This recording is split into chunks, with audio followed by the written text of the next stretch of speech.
Well, I just asked you if you want to run the puppy over. I don't want to run the puppy over. All right. We'll run the puppy over together. When these dads meet world, watching Boy Meets World. We grew up on the show, now we have kids. And host a podcast. We watch each episode and then share our thoughts and grades. When these dads meet world. They want you to take the rolls. That's right. Have some rolls. They're delicious and nutritious. They don't taste like chicken. I really don't know which restaurant we got them from, but welcome back to Dads Meet World, this weekly podcast that dives into the world of Boy Meets World, exploring the world of Cory Matthews through the eyes of two dads who grew up on the show. I'm dad number one, Brett, and my co-host is invisible right now.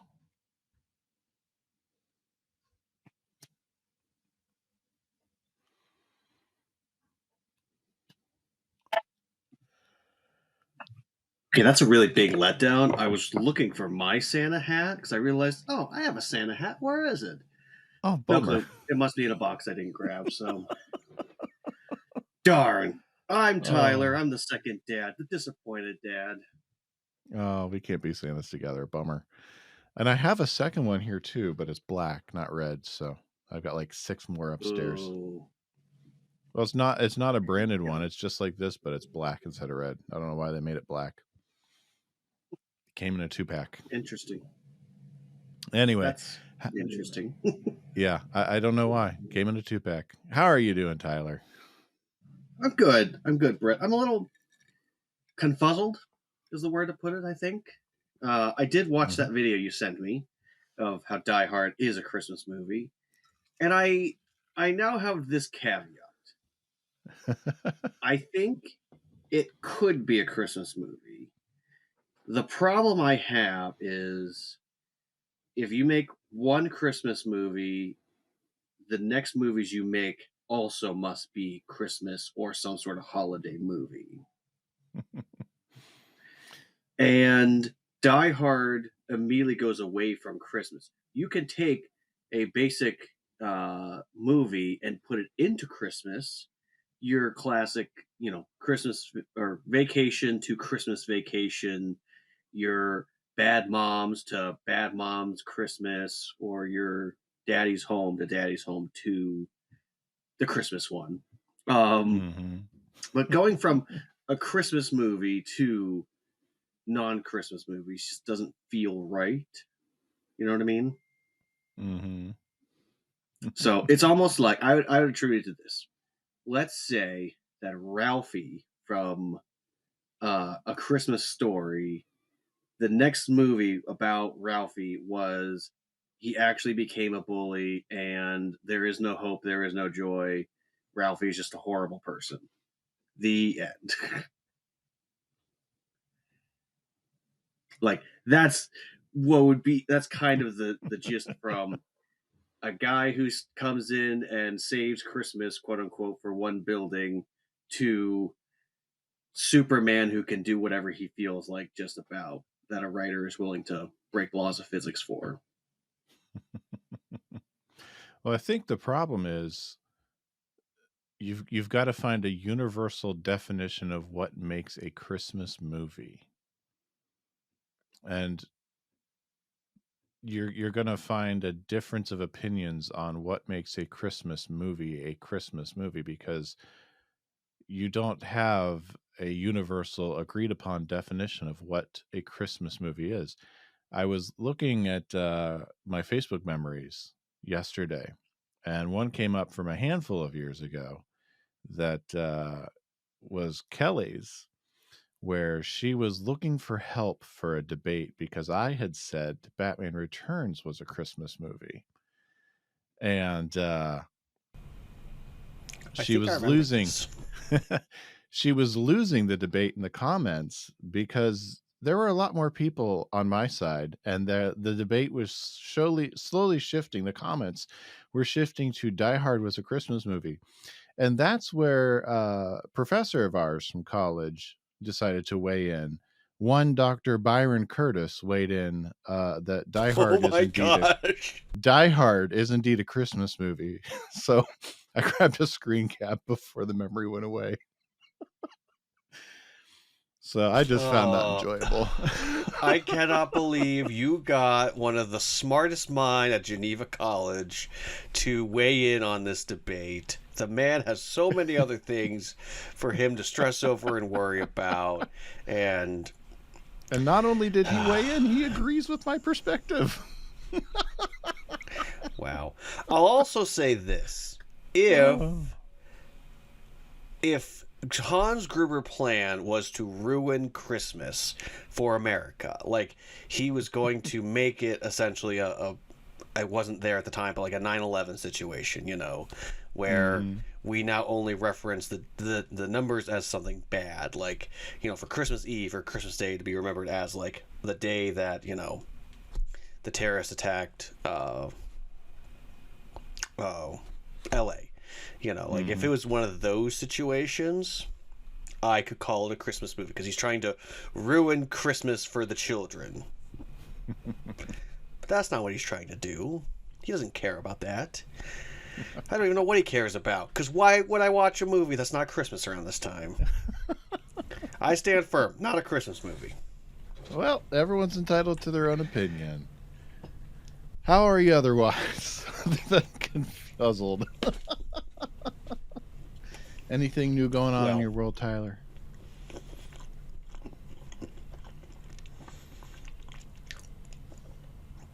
Yeah, I'll tell you what. So I've been waiting for something to come along for a while. And it's this little thing on Netflix called Yu Yu Hakusho. Now, I know you don't watch Netflix, Brett. I get it. You can't watch everything. But it's based on a little anime that I used to love, which is based on a manga. I didn't get to read the manga yet, so one of my goals is to read the manga of Yu Yu Hakusho. But anywho, 5 episodes came out, first season. It may only be just the one season, but it's kind of like, imagine, Brett, you know a story well, and they took the beginning, like couple chapters, and they took out all of the middle and got to like the last chapters of a book. That's kind of what they did. And like what they took like a section that was for something else and like used the end instead. So like it all works. It was a good adaptation in my opinion. I thought it was fun and, you know, hit the emotional beats. There could have been more emotion, but hey, you know, it was a goofy, former animated show turned into a live action TV show. So, hey, what can you do? So, I give it two thumbs up. 2 thumbs up? 1 spirit gun. You should ask Abby. Did you ever about watch that? Hakusho, see if that's what she's watched. Did you ever watch that like on Adult Swim? I'm trying to remember. It would have popped up around the time you were in college or right before you graduated, I think. My Adult Swim experience was like Space Ghost Coast to Coast, Aqua Teen Hunger Force. That's pretty much what I would have watched on Adult Swim. Fair. I mean, I watched on Toonami, so... Yes, it was Toby looking for something that I don't know where it is. And really, he can't come in here because there's Christmas presents being hidden in my office between now and Christmas, so... Fair. I mean, ours are hidden in our bedroom right now, so... Well, but I know there's some of mine being hidden in the bedroom, so there are places I can't go look in the bedroom. That's fair. Yeah, I think that's one of those things you don't think about as going from kid to adult, is that you have to find hiding spots for presents. I mean, my parents used to have a closet that like locked, and maybe that was for that reason, so that way they had an automatic get out of jail free card for hiding stuff. But you know, we actually have a laundry bin That's like it's like wood, and so it's supposed to be like stationary. You take it out and everything. So we actually took all the stuff out of it and like put stuff at the bottom of it, and then put some sheets over top of it. So, and Grayson so far has opened it and didn't even know it was there. Very nice. Mm-hmm. Most of the stuff isn't his, but still, we don't want him to find it. Yeah. No reason. So what's new with you, Britt, other than can't look for your gifts in your bedroom? Well, Christmas shopping is pretty much wrapped up for the kids. Nice. They've got finals coming up this week, so very apropos. I'll talk more about that in the episode we'll get to. Been a quiet week at work. Well, no, that's not true. It's been a busy week at work. I just didn't go many places at work. It was just very busy. I had to build 4 new Facebook pages for 4 districts and then turn them over to people. Which reminds me, I need to go find people to tell them, here you go, here's the keys. And finished editing episode 25 for our brand new podcast that went up this year. Yeah, 25 episodes deep into it. So, yeah, pretty busy week for me around here. Yeah. So just a normal busy week, nothing stand out or anything. Yeah. Hi. Do you need something? Come on. Okay. Be sketchy. So let's say we get into the episode then, since we're both getting visitors. We probably should get into this episode. Well, we're good-looking people. We're going to get into the 18th episode of Season 3, entitled Life Lessons. Now, tensions run high as exam week looms near when Mr. Feeny refuses to alter the exam schedule. A group of thugs trash his house. Meanwhile, Eric dates an older woman whom his mother was hoping to fix up with Mr. Turner. This episode was written by Jeff C. Sherman, directed by Jeff McCracken, originally aired in February 23rd, 1996, and currently enjoys an IMDb rating of 8.5. Yes, finals in February. 8.5 is pretty high for the show. That is, yeah. I mean, it's up there. So, we good-looking people, I have talked with the wonderful people at Riverside who we use to record our podcast, and I've tested the board out beforehand tonight, put brand new stuff on. Everything worked. I've talked with them. They've been looking at it. We're going to try our vast emotional damage theme and see if it works. Because it's time to play Tyler's favorite show, or game show. Vast emotional damage.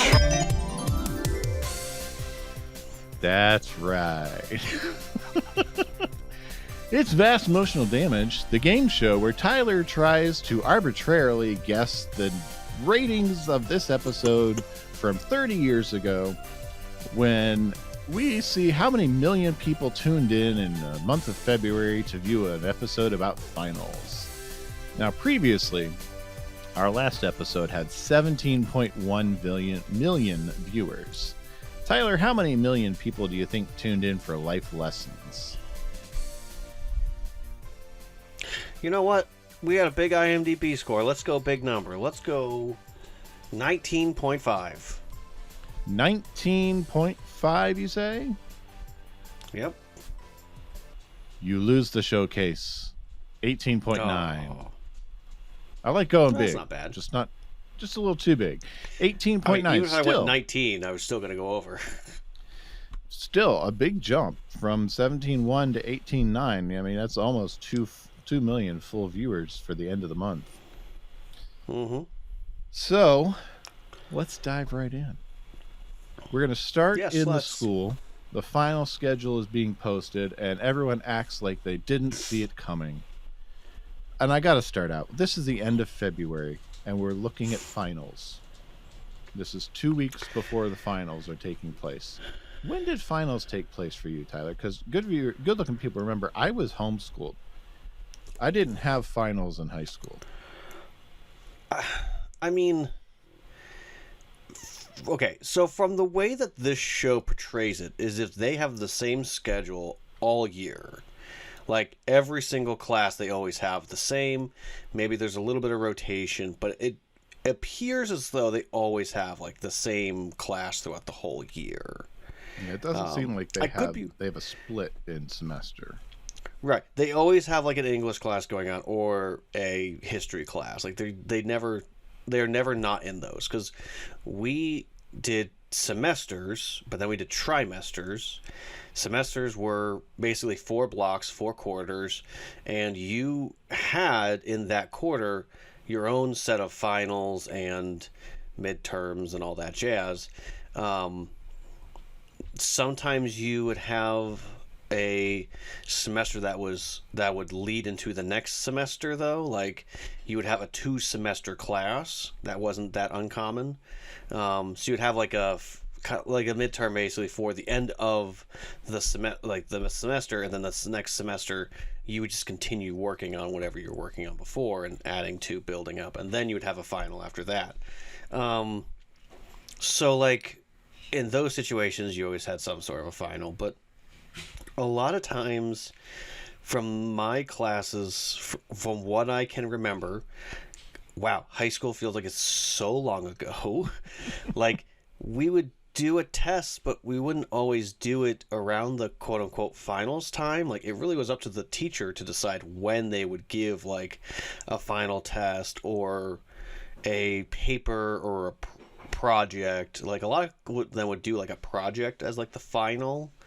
Or, like, you would do something, like, in the middle of the class that would be, like, worth a higher percentage of your grade than the actual, like, last test you would take. So I don't know, it didn't always make sense to me, and it never felt the same. Like, there wasn't always a final test in every single class as intensely as it is for this one. But if you're learning for the whole year, and Feeny says you've had all year to study, so it would say to me that they literally are taking their actual finals. Yes. Like, this is presented as a cumulative test for what they've learned. Now, and there's still 4 more episodes in this season. Well, and that's why I have to ask the question, Brett. Do you think this episode is taking place outside of time and space? Because Topanga says to Cory, "Do not try to contact me." And they act like they're not dating. However, why would she say that to him if they're not dating? Like, is this episode actually, theoretically, taking place actually at the end of the show, after they've already gone back together? I don't think so. I think they're still friends because they do study together at the end. And this, production-wise, this falls exactly where it was supposed to. So it's not one of those episodes that was out of order in the production. I know. It's just so weird to have finals and then still have classes, though. Yeah, because, I mean, in the production order, this falls exactly where it's supposed to. It's the 18th episode.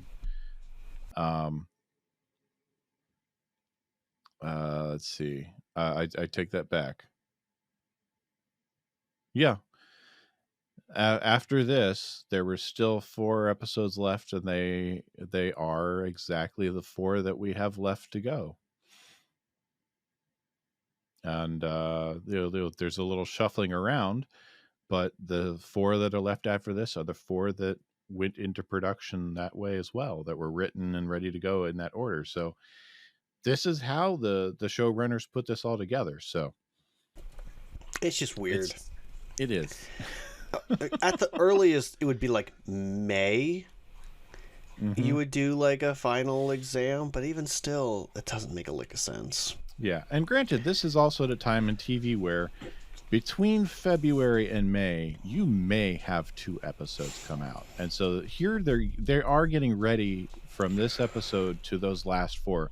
They're getting ready for a break. Yeah. Well, I will also say episodes. Yeah. Well, I mean, in this time though, they probably didn't know for sure when they would actually air, but they knew they wanted to tell the story. But they also knew they had these other stories they wanted to tell as well. So I guess they just had to pick their battle and just see what would happen. So network dictates, and here we are 30 years later picking them apart. So yeah, but all that how to say, dare you?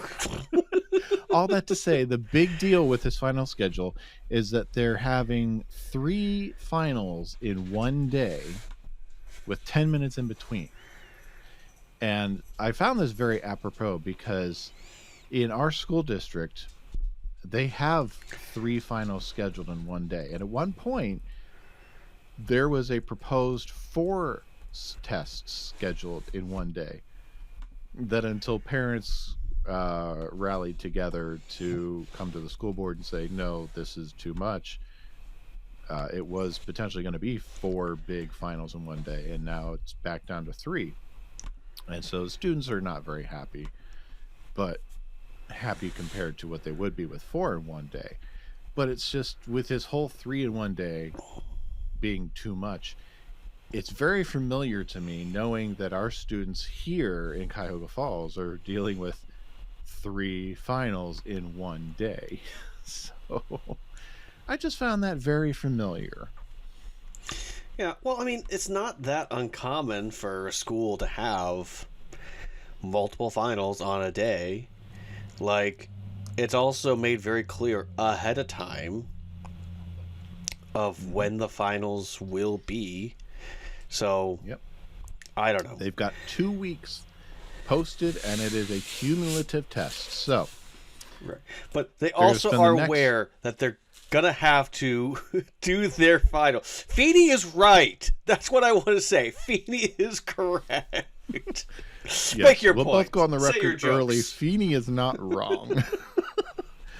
But Cory says, gang, we're going to spend the next 2 weeks studying, and we immediately go to a montage of them not studying. Cory and Shawn on the couch watching TV. Cory and Shawn at Chubby's watching TV. Cory and Shawn in the cafeteria being shocked that finals are like right there. They're like the next day type of shocked. And what kind of mad person could do this? And Feeny walks past going, "Hi, gang," which is just delicious. And then we get to meet the baddies for the story. And this gang of thugs that we've never met before, which Tyler loves because we've got the leather jacket indicating bad guy. Yeah, it's so out of left field. Like, I will say, the one thing this show has struggled since season 2 is to have a consistent, like, teenager foil for Cory. And so they keep throwing these one-off episode people to him, but it's never the same as Harley. This would have been great to have, like, a third or a fourth Harley Kiner thug come back and show up, someone we've seen before. But instead, we get Denny, Kyle, and Jake. And Denny is played by Ian Bohen. First and only time we'll see him on Boy Meets World. 53 credits on his resume. Dr. Quinn, Medicine Woman, Walker, Texas Ranger, Dawson's Creek, Hercules, The Legendary Journeys, Jag, Cold Case, Mad Men, Prison Break, The Mentalist, The Dark Knight Rises. Not a big role, just a cop that was on screen with Commissioner Gordon. Chicago PD, Teen Wolf, Superman and Lois, Yellowstone, and more. Kyle, played by Patrick Renna, first and only appearance on Boy Meets World, 52 credits on his resume. Salute Your Shorts, The Sandlot, The Big Green, The X-Files, ER, Recess, Judging Amy, The Closer, Boston Legal, Bones, and more. And then Jake, Aaron Michael Mechik. First and only time we'll see him on Boy Meets World.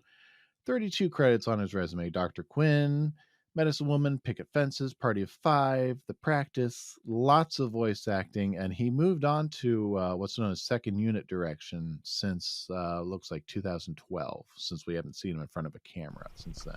Nice. And so these guys come in, they want to get rid of Feeny. And they're get rid of it. very menacing about this. And initially it's like, well, what are you going to do to get rid of him? I mean, are we talking Brett like... Dinosaur. That makes sense now. Sorry, go ahead. Yeah. Initially it's like, they're very menacing, going to get rid of Feeny. And initially it's like, are we talking like mobster whack him, or are we talking like just get him fired or what? Yeah, so honest to goodness, they feel like they're channeling so much right now of Harley. They want to be writing for Harley. They desperately want to write for Harley. They just can't.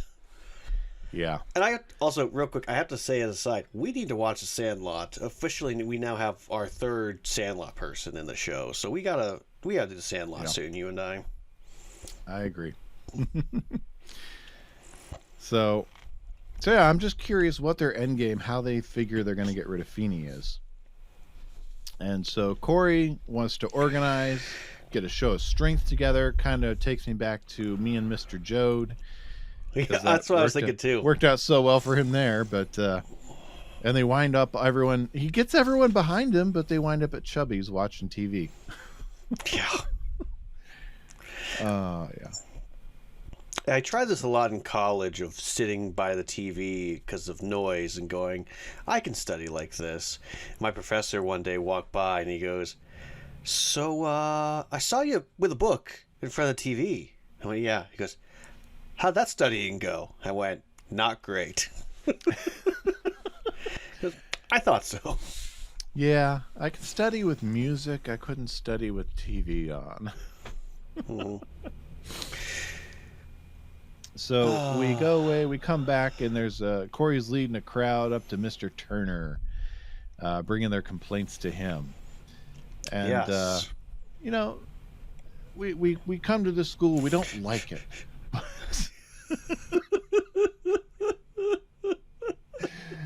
I'll be honest, we don't like it. Yeah, I love it.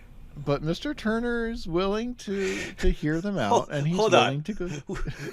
We've got all these finals about stuff we already learned and have naturally forgotten about. Yes. And I will pose the question there. If you've already learned it, can you truly forget it if you learned it? I had several professors who were of the opinion, and I won't say that I disagree with them, that if you learn something, if you truly internalized it, then you really can't forget it. It's there. Mm-hmm. You can't forget it. You might have trouble recalling it. Mm-hmm. Yeah, you can't have trouble recalling it, but it's never gone if you truly learned it. Right. Well, that's the thing, is that if you, and I think studies have shown that if you are filling your brain with information to just dump it out later, that's not learning. And if you're only trying to learn to get the answers to a test, say a whole generation was raised on that of get the information for the test, here's what you need to know for the test, here's what's on the test, then eventually when there's no more tests, you go, well, what do I need to know? No one's going to tell me. Well, then what now? Yeah. I mean, even Shawn in the first episode with Turner is like, is that going to be on the test?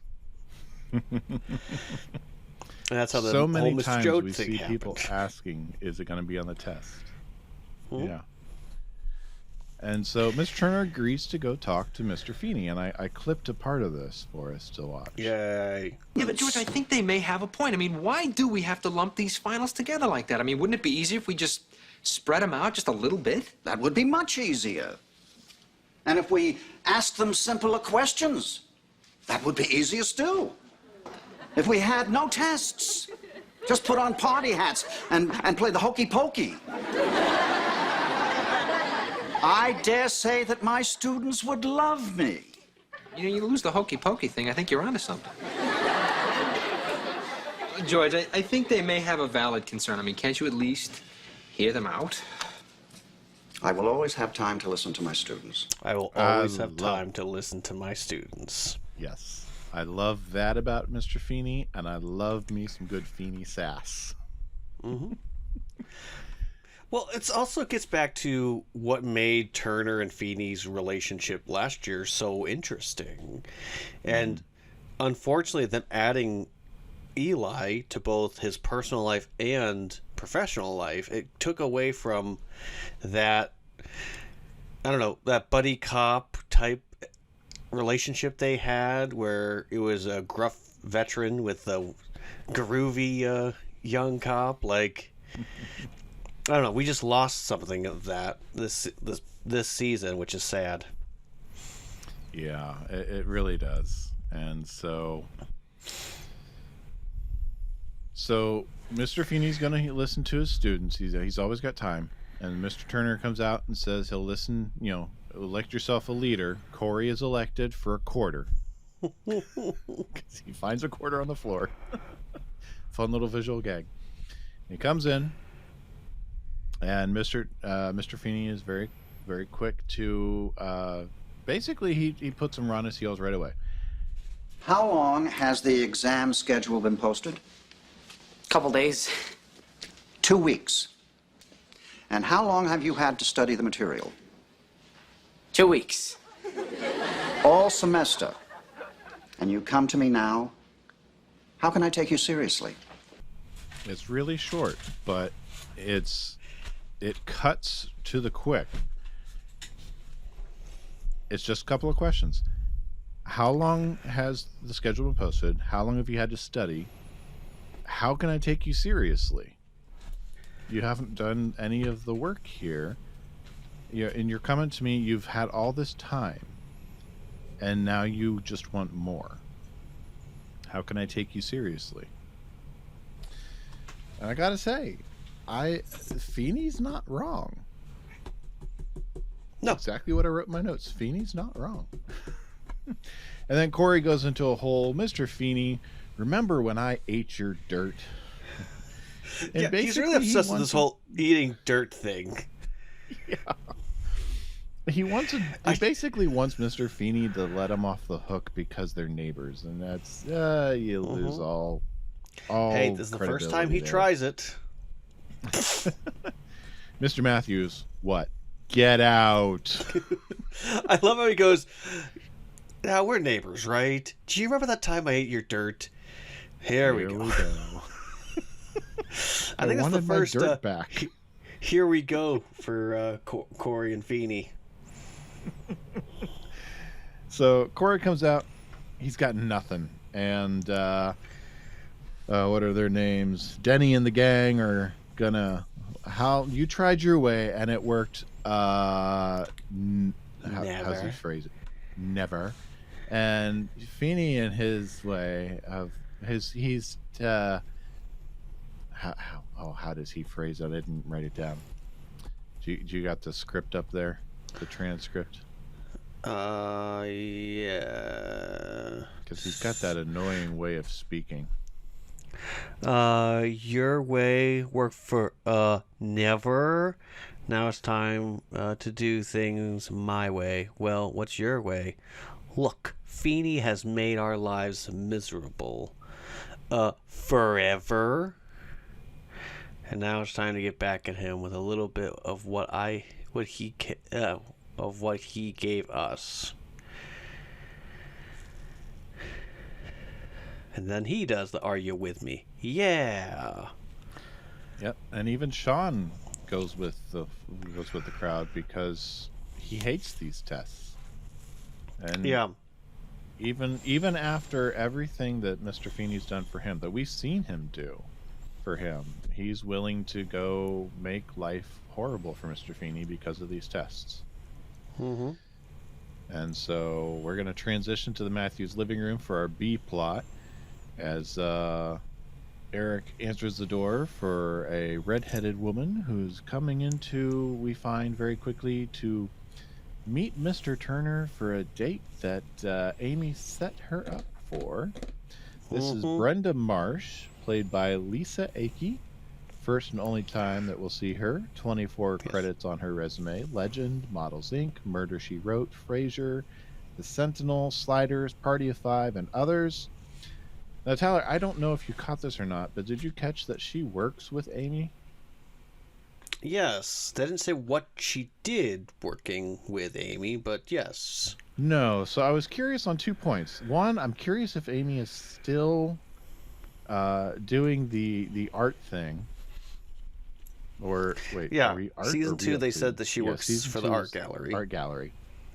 And 2, do you find it creepy at all that Brenda is so quickly willing to go out on a date with the son of someone she works with?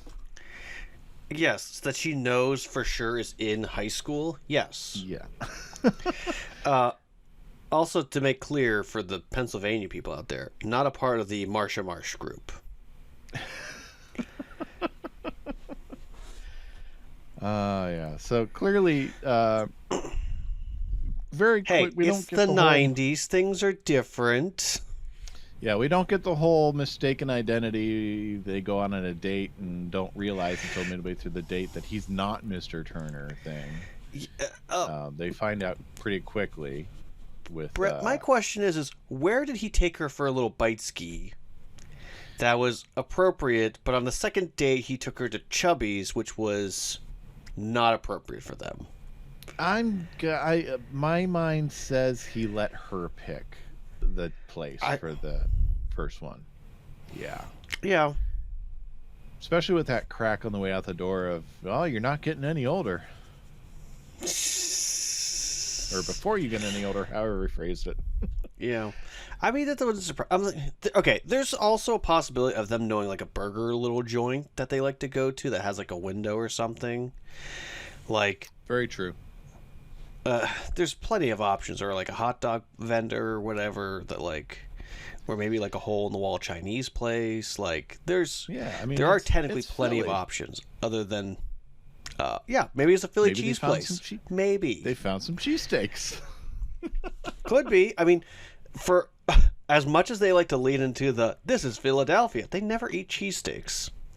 I know. Never once in 7 years. Like, you'd think that literally Shawn or Eric would be walking in with cheesesteaks like all the time. Mm-hmm. Especially by season 7. Yeah. Big fat fatty. That's what I'm thinking of. Give me that pizza. You never breastfed me. You didn't either. I'm gonna clip that. Oh gosh, my ringtone. That's a great episode. Anywho, so yeah, we transition to later in the evening. Cory's coming home. The less we talk kitchen. about the B plot, I think the better off we're gonna be too. Yeah, I'm just gonna glance over it when it comes up. Yeah. Cory's coming home to a darkened kitchen, and he looks out the window to see Feeny's house being vandalized in the dark. They break a window. There's shaving cream and toilet paper everywhere. Mr. Feeny comes out, and they've scattered. And the look on his face, you can tell that he is a broken man. Because he knows it's his students that are doing it. How many of his students know where he lives? Mm-hmm. You have to wonder if Shawn's the one that told them where he lives. Mm-hmm. And that has to break his heart that someone that knows him well enough to know where he lives would also be willing to do this or tell people where he lives so they would do this to him. I mean, in a small community like mine, you know where everybody lives. It doesn't take long to figure it out. And even if people do pull a prank on, say, a teacher or the principal, it is never to do what these guys did to Feeny. Mm-hmm. So. Yeah, that's just too much, yeah. So. Yeah. We're going to transition to his lecture the next day, the final lecture before finals. And apparently his John Brown lecture really does line up with what happened the previous night. And all of the guys who were present are in the class. Yeah. And as he's walking around, just every other word is just a very pointed barb that really is just thrown their way. Yeah. I mean, this does kind of feel like I'm just making it up type of night. Yeah. I don't think this is the plan for him to do this one. Yeah. And so class ends. Topanga asks and records about whether the chapter in the Continental Congress will be on the final exam. Fun little gag there. Yeah. How much of a span is this world or this American history class is what I want to know. I'm very curious just how much they covered in this semester. Yeah. I don't know. Yeah. So Cory sticks around after class, and But I will say Feeny does try to say to Topanga, I know you'll do well. Please don't stress over this. I have full faith you're going to do well. And she's like, tell me, yes or no? Yes. Yeah, but she's full blown snapped. Mm-hmm. Yeah. Oh, I remember those people more from college, I would say, than in high school. Like, I remember people like looking crazy and deranged, and like I have not looked at anything besides a textbook and my notes in days. It's like, you need to do something else. Oh yes. And I have two clips from this conversation where Cory stays after class that I want to bring up. And here's the first one. I haven't always been popular with my students, but I've always had their respect. Until last night. You know, they're just frustrated over the exam schedule. Frustrated. You know, Mr. Matthews, 40 years ago, when I was a new teacher, there was a very small faction of students who were frustrated. But the majority of them wanted to learn. Now, with each passing year, I find that authority and respect have rotted away, and that small faction is now the majority. And I clipped that one because I do wonder, and I wish I would have thought to see if our teacher extraordinaire would be willing to chime in. I do wonder how many teachers are of that mindset today, if they see a majority that are really of the mindset that don't want to learn. I've met a lot of my children's parents, my children's students, a lot of my children's students, my children's teachers who actually teach in the advanced classes, and they have the students that want to learn. Nice. Thank you. And they have the students who want to learn, but in the classes where they don't, where they're not in the advanced classes, I can tell with how much praise they will heap on my kids for the effort they put in, that there have got to be students in there who don't want to be there. And I do wonder if there are teachers out there who feel like Mr. Feeny does, and just how many of them there are. Yeah. Well, I can remember I had a math teacher who I think was just having a bad day. And just, she was like, I don't know why I teach in public school anymore. No one ever wants to learn. No one ever cares what the lessons are or whatever. No one ever puts forth any effort. And I could work at a college where people want to go and learn and pay to be there. And I don't know why I don't do that. It's closer to my house. I have to drive here a long distance just to come and, you know, be disrespected. So, and that is rough, because even in the classes where it's the higher up, like ranked students, like you still have them that don't want to learn, don't care, and aren't putting forth any effort. We may know of a former student who graduated with me who always had good grades, always learned, but never really pushed himself academically. And if he had, you know, who knows what his life would be like. So, I don't know. It's all complicated at this point. But it would be frustrating, especially going from when he was younger in his career to now being older, that it doesn't seem like it doesn't seem like as that so few of students actually care now. That would suck. Yeah.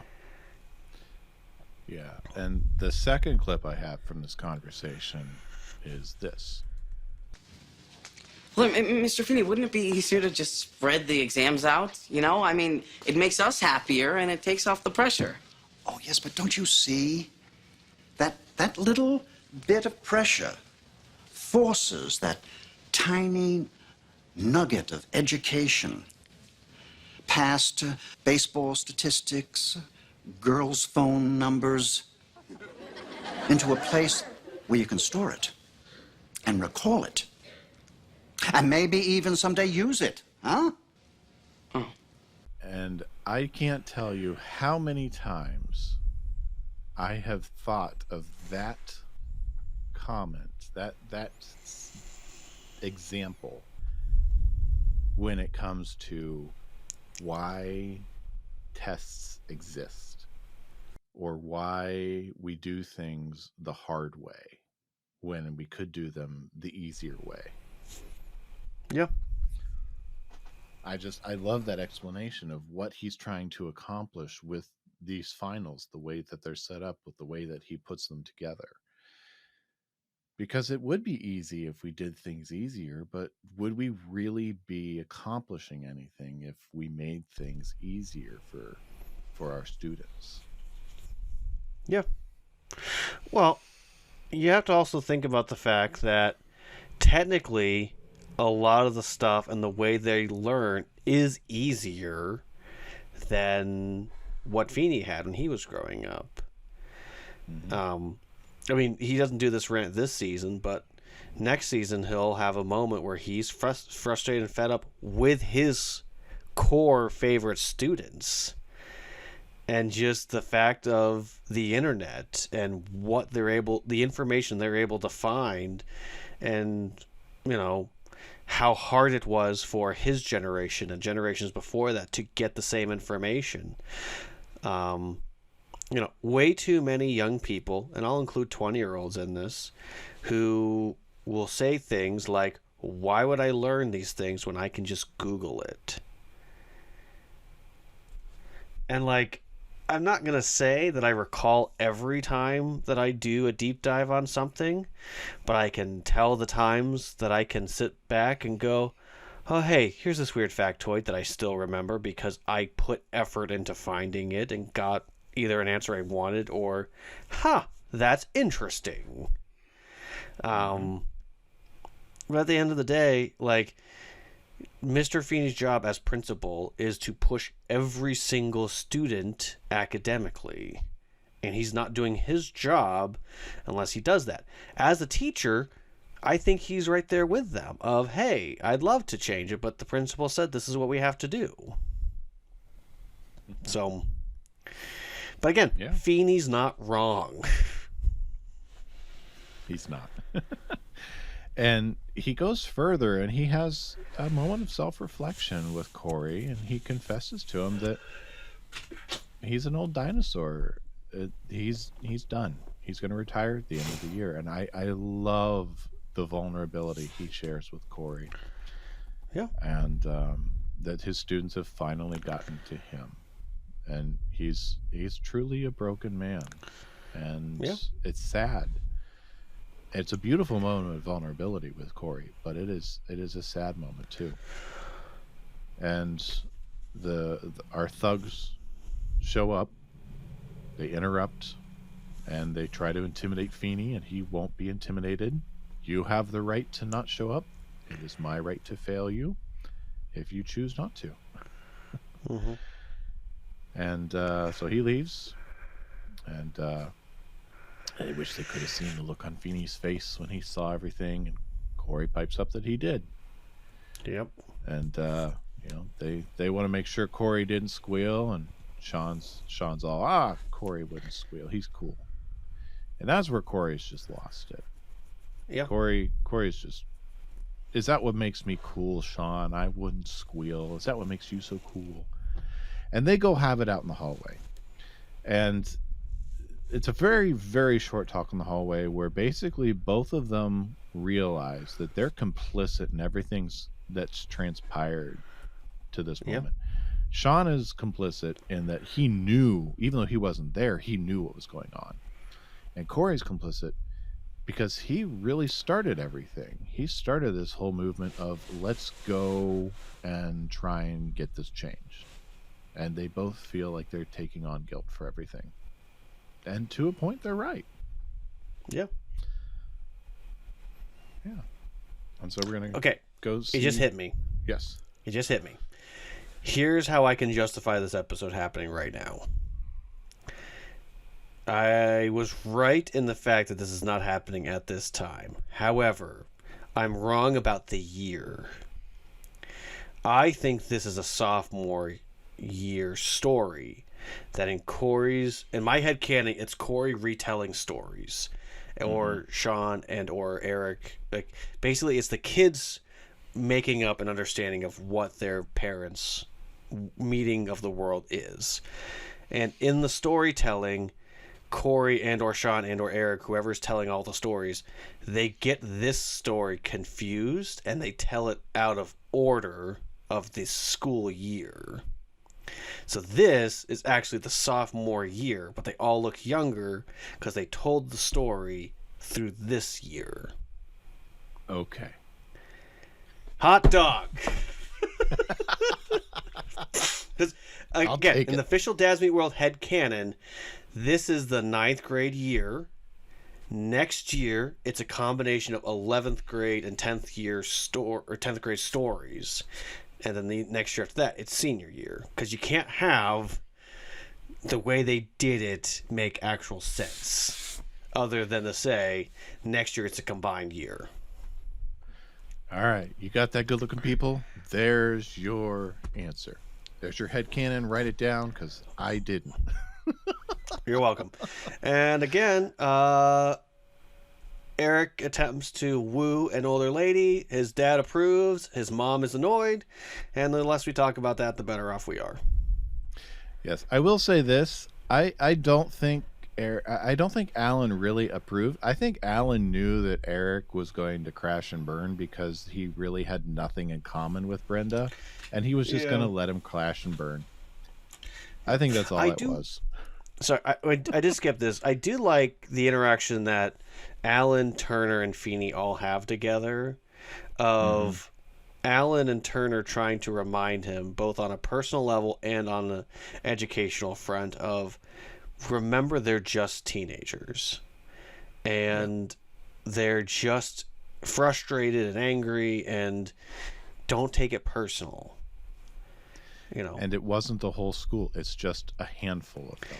Right. It's just a handful of bad apples. And even in that, Mr. Feeny is still so hurt that he can't bring himself to even see those points in that moment. He's still hurting. It's just too much to see that. Yeah. And so after we get through all the Eric stuff. Great conversations, yes. Yeah. Sorry, yes. Great conversations. Then to Eric stuff. We're blowing past it because, ew. Because there's an assembly at the school of great magnitude of students who are just about to do some really messed up stuff to the school. Yeah. So Shawn, Cory, and Topanga hurry up to the school. And it appears as though they're going to, I don't know, maybe do what Cory did, but on purpose this time around. Like, yeah, they're gonna break into the school and maybe cause. I mean, they're already damaging the. They're already vandalizing. They're spray painting. They've broken. They're throwing trash cans around.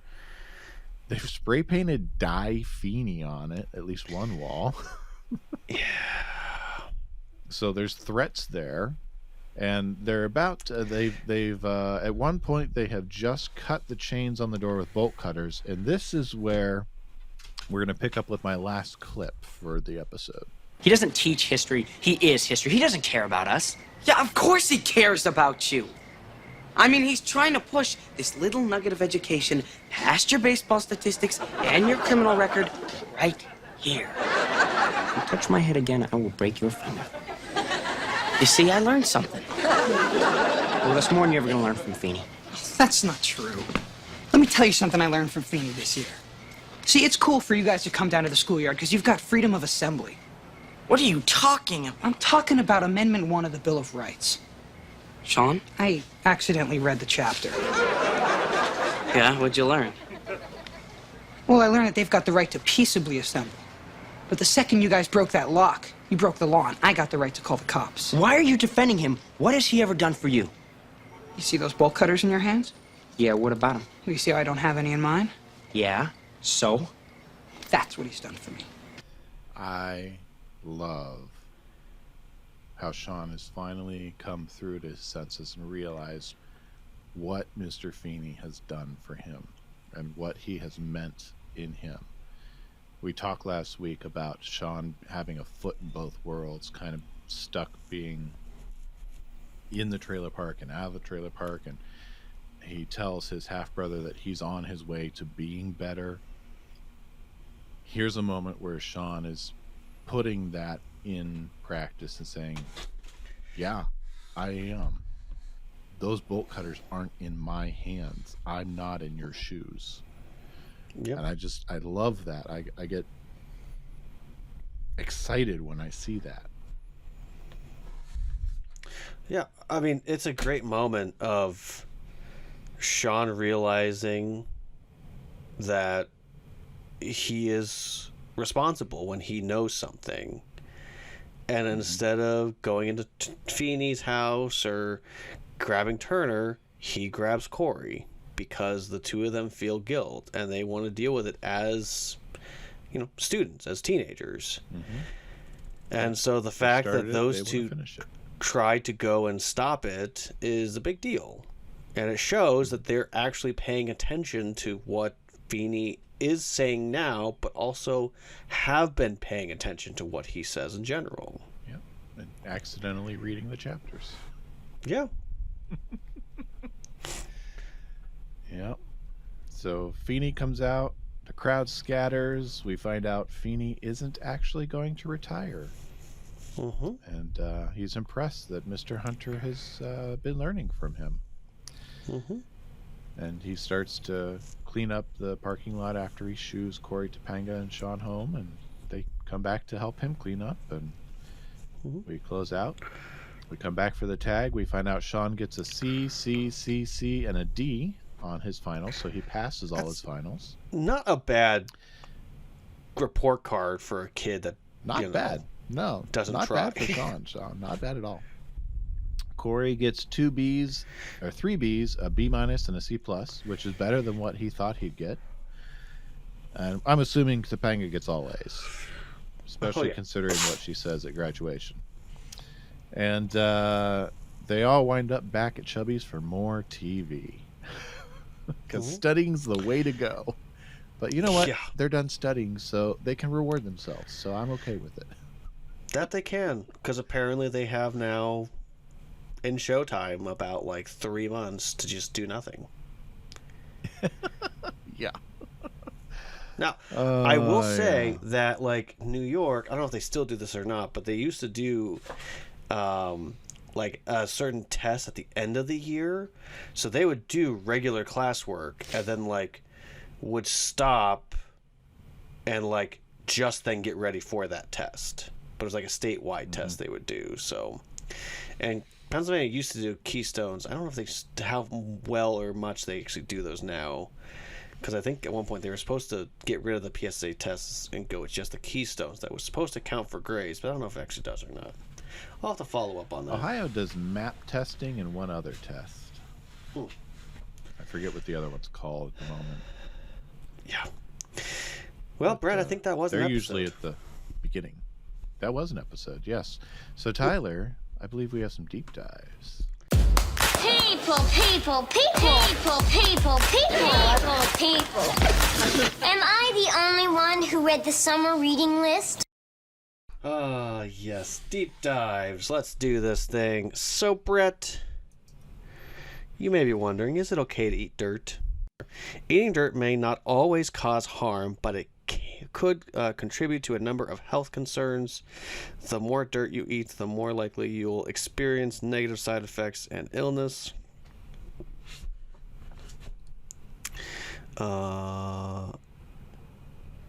Anemia. Yeah. Craving for dirt might indicate anemia, but eating dirt won't necessarily improve your symptoms. It's important to talk to your doctor and have your blood checked so you can get the right nutritional supplements. Parasites, bacteria, and heavy metals. Eating dirt can expose you to parasites, bacteria, toxic heavy metals. Dirt containing a lot of potassium could lead to high blood pressure, high blood potassium, increasing your risk for cardiac arrhythmia, or cardiac arrest. Constipation is a common side effect of soil compost.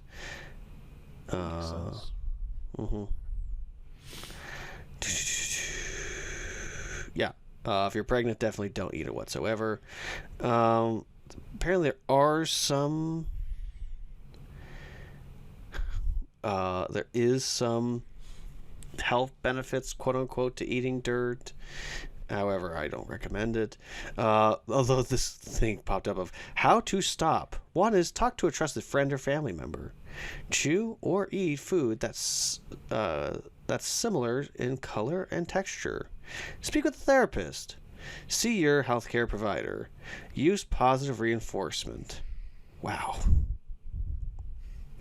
What great advice. Good-looking people, if you are struggling with eating dirt, please seek professional help. Period. Talk to a friend. Yes.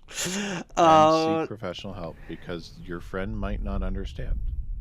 Yes. John Brown, Brett, American abolitionist, born May 9th, 1800 on the dot, and passed December 2nd, 1859. American abolitionist, part of the movement preceding the Civil War, first reaching national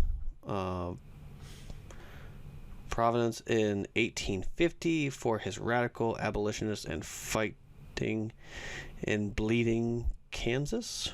Brown was captured, tried, and executed by the Commonwealth of Virginia for a raid and enticement of a slave rebellion at Harp's Ferry in 1859.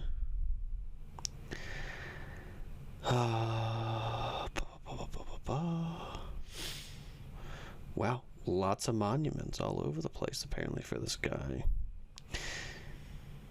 Apparently was an evangelical Christian with a strong conviction. Brown was proudly influenced by the Puritan faith of his upbringing. He believed that he was an instrument of God, raised to strike the death blow to American slavery, a sacred obligation.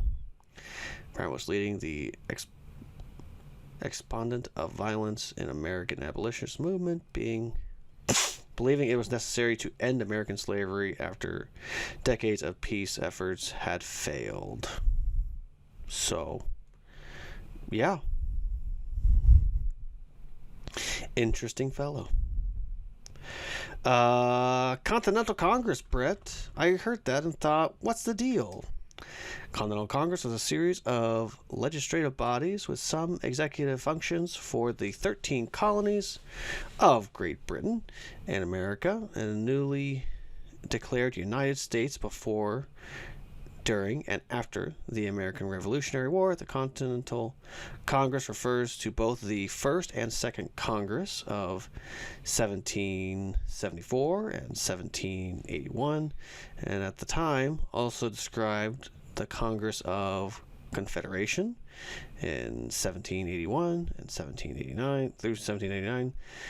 The Confederation Congress operated as the first federal government until being replaced following ratification of the United States Constitution in 1785. The Congress met predominantly at what is today Independence Hall in Philadelphia, though it was relocated temporarily on several occasions during the Revolutionary War and the fall of Philadelphia. So yeah, basically it was our first form of government in the Americas. Let's talk about exams, Brett. Basically, from what I'm seeing, is there's always been some form of tests throughout the years. Whether that was in medieval universities, they had to take tests. Chinese, I'm not going to be able to pronounce it, so I'm not going to. The Jesuitites, which is, again, I'm not going to go too far into. Basically, from the United States, it says many of Ivy League universities in the U.S. styled themselves very heavily on their predecessors in Europe, and so adopted the concept of entrance exams. Initially, these were also a way to keep out those considered to be socially unsuitable and contain questions on and in Greek, Latin, and language traditions taught to the upper class. As the class system started to dissipate and universities began to expand the range of intake, they began to look for something for would measure potential regardless of which state or school they came from. I think there's a comma missing somewhere. Eventually led to consider the which basically led to the creation of the SATs. So interesting. Not exactly what I was looking for, but oh well. This is the first time Feeny talked about retirement, Brett, so I feel like it's time to bring up the Public School Employees Employment System. The PSERS is a pension fund for public school employees in the Commonwealth of Pennsylvania. Eligible members include all full-time public school employees, part-time hourly public school employees who render at least 500 hours of service in school year, and part-time per diem public school employees who render at least 80 days of service in the school year in any of the 770 reporting entities in Pennsylvania.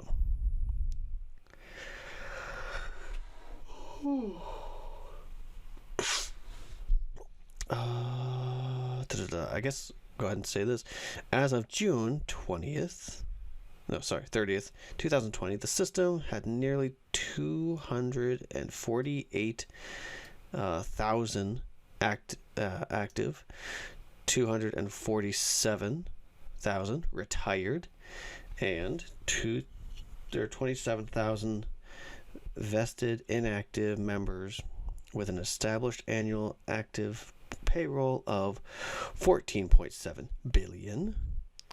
The annuant member as of June 30th, 2022 is over 247 retired, and beneficiaries who receive over $542 million in pension and healthcare benefits each month. The average yearly benefit paid to annuitants is $26,078. So, this is a fun one, so I'll go ahead and bring it up because why not? Dino Flintstone. Dino Flintstone is the dog of Fred and Wilma Flintstones from the show The Flintstones. Dino is always a part of every single rendition of the show. First appearance was in October 21st, 1960, The Flintstones. Created by Hanna-Barbera. And it's a very much classic TV show, classic character. So, Brett, Shawn brought up the First Amendment, so let's go ahead and read it. Congress shall make no law restricting an establishment of religion or prohibiting the free exercise thereof or abridging the freedom of speech or the press or the right of people peacefully to assemble and to petition government for a redress of grievance. So, let's just get something out of the way, Brett. The First Amendment does not give you the right to do and say whatever you feel like. It just means that Congress is not going to stop you and get in the way of the things you say. However, there's a difference between saying something and actively trying to do something that could be harmful, or saying you're going to do something that is extremely hard and extremely hurtful. So, you can say, I want to do these horrible, terrible things, but if you actively say, I'm going to do these horrible and terrible things, that's different. And then if you actually go and do those horrible, terrible things, then you're worse. And it's not about what you said, Brett, it's about what you did. Yes, and I've always enjoyed the perspective of you have the freedom to say whatever you want. It's just a matter of what you say. There are consequences to the things you say. Yes. Now, Brett, we always hear about the First Amendment and also the Second Amendment, right to bear arms. But, Brett, for $5, can you name the other amendments? Oh, there's like 38 of them. Okay, can you at least name 10? The other 10. I can't tonight, no. I knew it. So, just for kicks and I giggles, do know Brett, there is, what is it? I think it's the 6th is the right to, you were protected from an illegal search and seizure. I want to say that's 6th. The 5th is the right to, the right against self-incrimination. Yeah.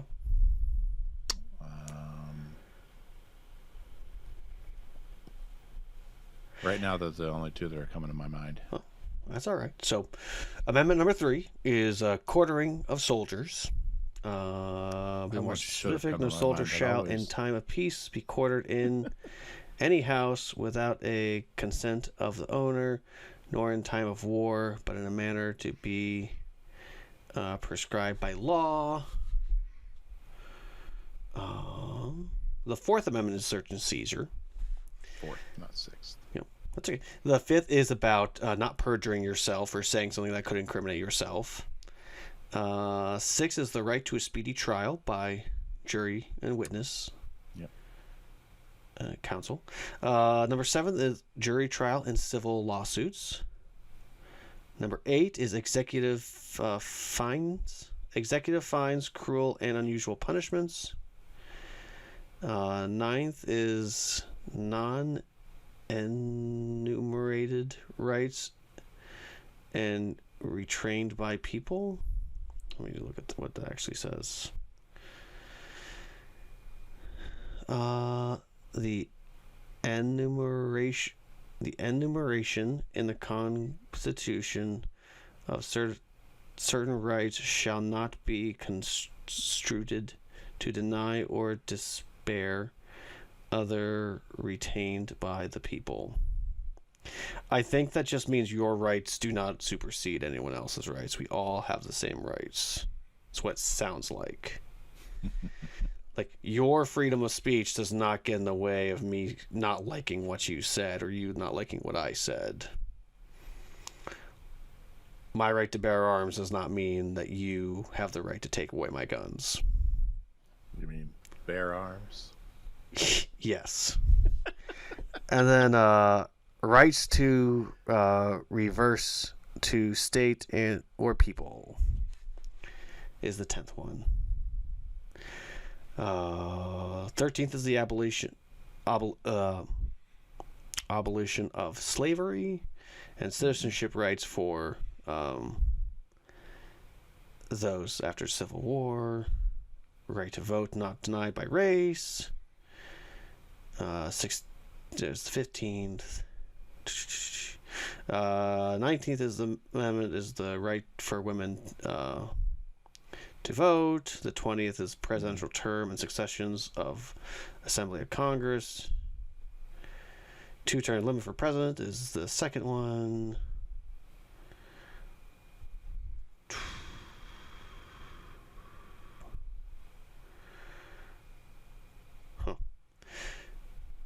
I was just trying to understand. So the last one, I'll just go ahead and do this, is the 27th Amendment, congressional compensation. No law verifying the compensation for the service of the Senate and representatives shall take effect until an election of representative shall have intervened. Huh. Okay. I think the amendment right before that is much more interesting, which is you have to be 18 years old to vote. So. Yeah. Oh well. And Brett, those are the deep dives. All right. So let's talk about what we learned. You know anything about the Odyssey? Huh? Did I say you could talk? I didn't teach you that. My friend Mr. Matthews will lead the discussion. Do I have to draw you a picture? Tyler, what did you learn from our episode today? I learned that even in the face of people assuming the worst of you, you still have to make an effort to show, no, I do have your best interest at heart. And have the grace to not jump down their throats. Because that's not always easy. And, you know, in our line of work, sometimes you have to have some very rough and tough, hard conversations. And remembering that it's not that they're trying to be disrespectful in the way that they're responding. Sometimes they're just hurting. Now, in this, they're not really hurting. They just are whiny. It's a big difference. Yeah. What'd you learn, Brett? I learned the easy way is not the way that will give you the most growth or the best results. That you should be willing to take the way with resistance and not just take the way that's going to give you the easiest path to your goal necessarily. Yep. And also a little bit of learning from Alan. Be willing to let your kid make his own mistakes, especially if they want to try to date a woman who's 27 and they're only 18. Yeah. I still not a fan of that. Yeah. Not a fan. So I feel like Alan's parenting when it comes to his oldest son is, well, I'm going to let him make this mistake.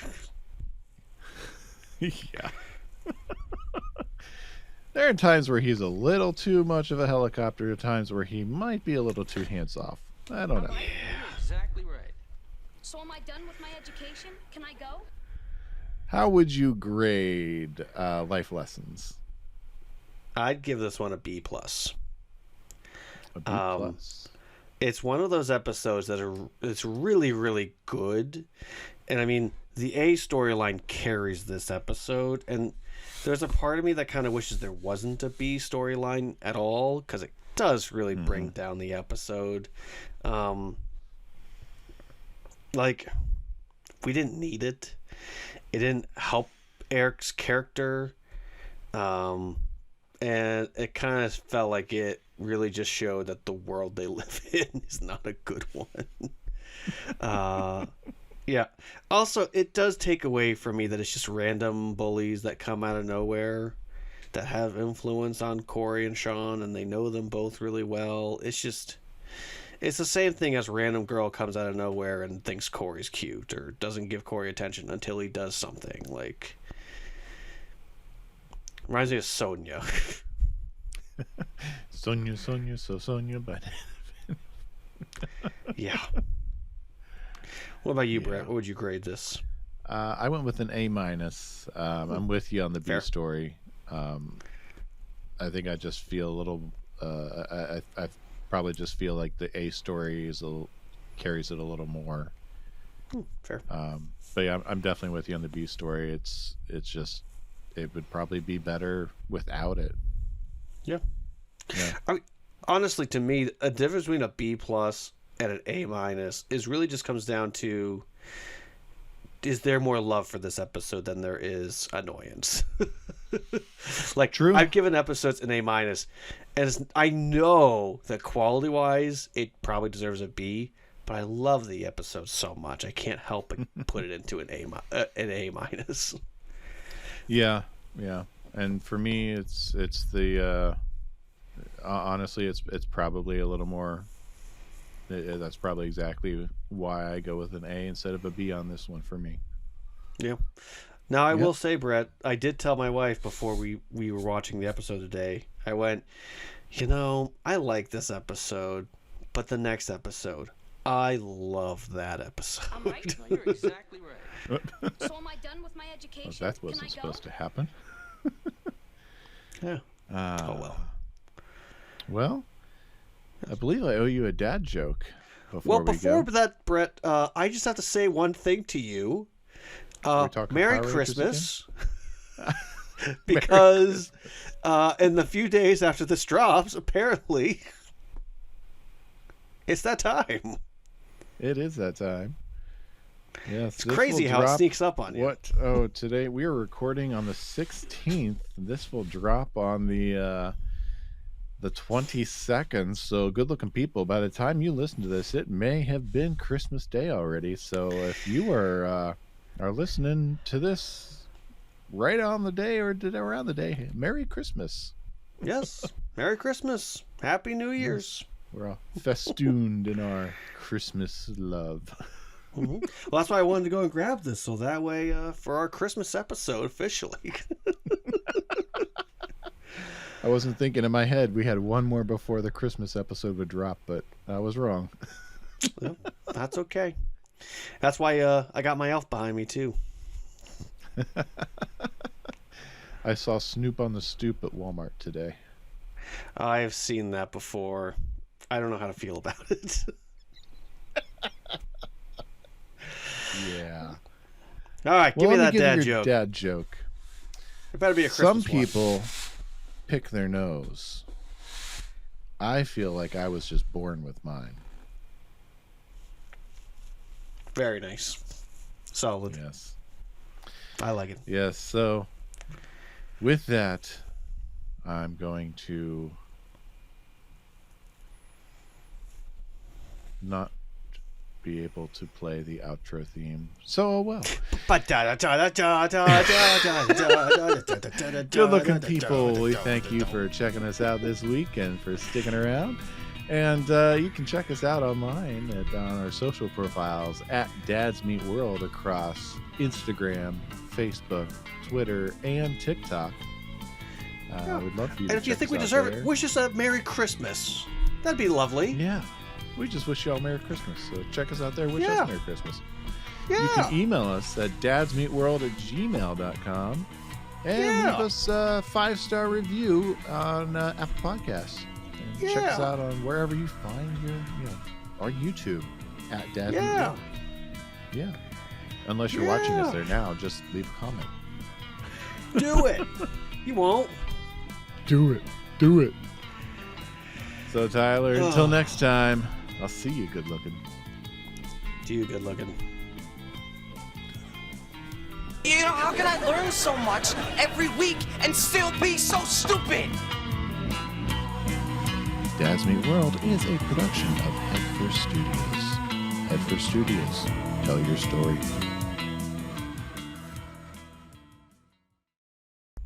Actually, you know what? I clipped this part. Well,